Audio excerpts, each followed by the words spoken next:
नमस्कार साथियों, अगर आप किसी इंडस्ट्री, फैक्ट्री या संस्थान में कार्य करते हैं और कार्य के दौरान कोई दुर्घटना होती है और उस दुर्घटना से आपको कोई क्षति पहुंचती है जिसके कारण आपकी अर्निंग कैपेसिटी अर्थात कमाने की क्षमता कम हो जाती है तो आपको कितना कंपनसेशन अर्थात प्रतिकर मिलेगा, आज के इस वीडियो में हम जानेंगे। और यह भी जानेंगे कि इसके लिए कैलकुलेशन अर्थात गणना कैसे करते हैं।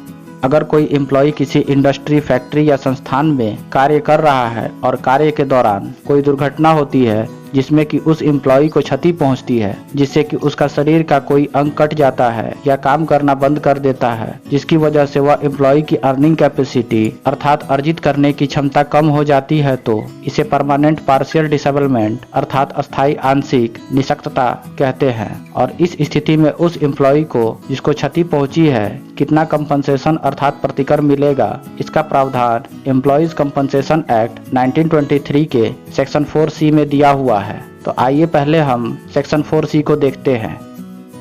In the case of an injury specified in Part 2 of Schedule 1, such percentage of the compensation which would have been payable in the case of permanent total disablement as is specified therein as being the percentage of the loss of earning capacity caused by that injury.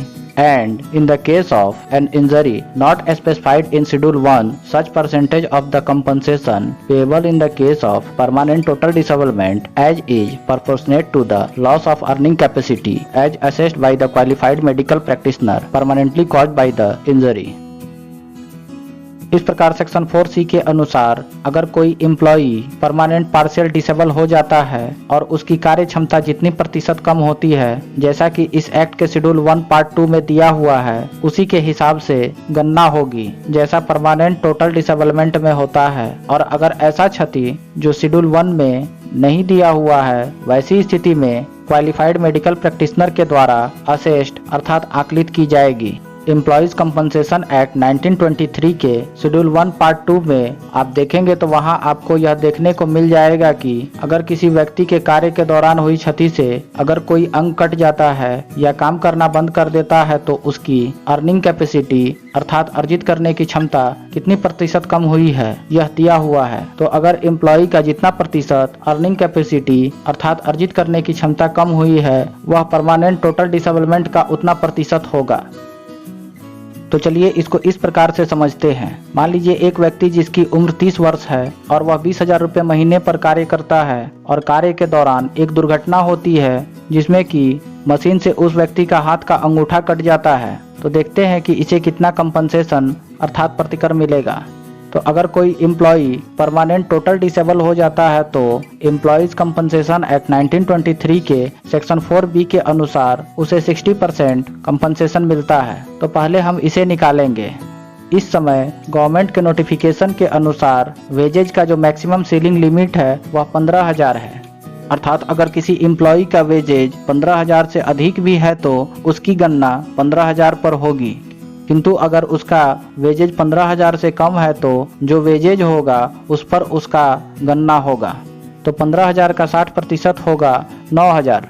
अब हम employees compensation act का schedule 4 देखेंगे जहां उम्र के हिसाब से factor दिया हुआ है। तो हम देखते हैं कि 30 वर्ष का फैक्टर है 207.98। अब हम 9,000 को 207.98 से गुना करेंगे तो जो अमाउंट निकल कर आता है वह है 18,71,820 रुपये। ये अमाउंट परमानेंट टोटल डिसेबलमेंट पर मिलेगा। अब हम देखते हैं कि शेड्यूल 1 पार्ट 2 में किसी व्यक्ति का अंगूठा कट जाता है तो उसकी अर्निंग कैपेसिटी कितनी कम होगी। यहाँ सीरियल नंबर 5 में लॉस ऑफ थंब दिया हुआ है और जो percentage of loss of earning capacity है वह 30% है। तो हमने परमानेंट टोटल डिसेबलमेंट की जो राशि निकाली है वह है 18,71,820 रुपये। अब इसका हम 30% निकालेंगे जो होगा 5,61,546 रुपये। तो उस व्यक्ति को 5,61,546 रुपये मिलेंगे। इस प्रकार हम किसी व्यक्ति का कार्य के दौरान हुई क्षति से उसे कितना कंपनसेशन मिलेगा इसकी गणना करते हैं। अब हम अपने अगले वीडियो में किसी व्यक्ति की कार्य के दौरान हुई मृत्यु से कितना कंपनसेशन मिलेगा इसकी गणना करेंगे।